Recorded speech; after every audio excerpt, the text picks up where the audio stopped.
ഒരു വീടെന്ന് പറഞ്ഞാൽ നമ്മുടെ എല്ലാവരുടെയും ഒരു സ്വപ്നമാണല്ലേ. ആ സ്വപ്നത്തിലോട്ട് എത്താൻ നമുക്ക് പൈസ മാത്രം പോരാ, നമ്മുടെ ഭാവന, നമ്മുടെ സമയം, നമ്മുടെ ചിന്ത, അങ്ങനെ ഒത്തിരി കാര്യങ്ങൾ ഇൻവെസ്റ്റ് ചെയ്യുന്നതല്ലേ നമ്മുടെ ഒരു വീടെന്ന് പറഞ്ഞാൽ. നമ്മുടെ ഹൃദയത്തോട് എന്നെന്നും ചേർന്ന് നിൽക്കുന്നത് തന്നെയായിരിക്കില്ലേ നമ്മുടെ സ്വപ്ന ഭവനം.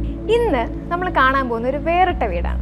അതായത് ഇതൊരു റെനോവേറ്റഡ് വീടല്ല, ഇതൊരു ട്രാൻസ്ഫോർമേഷൻ സംഭവിച്ച വീടാണ്. ട്രാൻസ്ഫോർമേഷൻ എന്ന് പറയുമ്പോൾ നമുക്ക് നേരത്തെ ഉണ്ടായിരുന്ന വീടിൻ്റെ ഒരു സാമ്യതകളും ഉണ്ടായിരുന്നുള്ളതാണ്. ഇവിടുത്തെ ഓണേഴ്സിന് ഒരു കണ്ടീഷൻ ഉണ്ടായിരുന്നു. ക്ലയൻറ്റും ആവശ്യപ്പെട്ടത് അത് തന്നെയാണ്. അവർക്ക് നേരത്തെ ഉണ്ടായിരുന്ന ആ ഒരു വീടിൻ്റെ ഒരു ഓർമ്മപ്പെടുത്തലുകളും ഉണ്ടാകരുത്.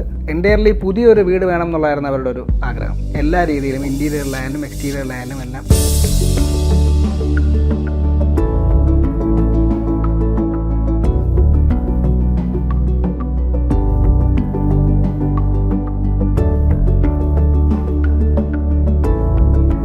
നിഷാന്ത്, ആര്യ എന്നിവരാണ് ഇതിൻ്റെ ഓണേഴ്സ്. അവർ രണ്ടുപേരും നാട്ടിലില്ല, അവർ രണ്ടുപേരും ന്യൂസിലൻഡിലാണ്. നമുക്ക് അവരുടെ അമ്മയെ കാണാം. പഴയ വീടിനാണ് വെളിച്ച കുറവായിരുന്നു എല്ലാ മുറികളിലും.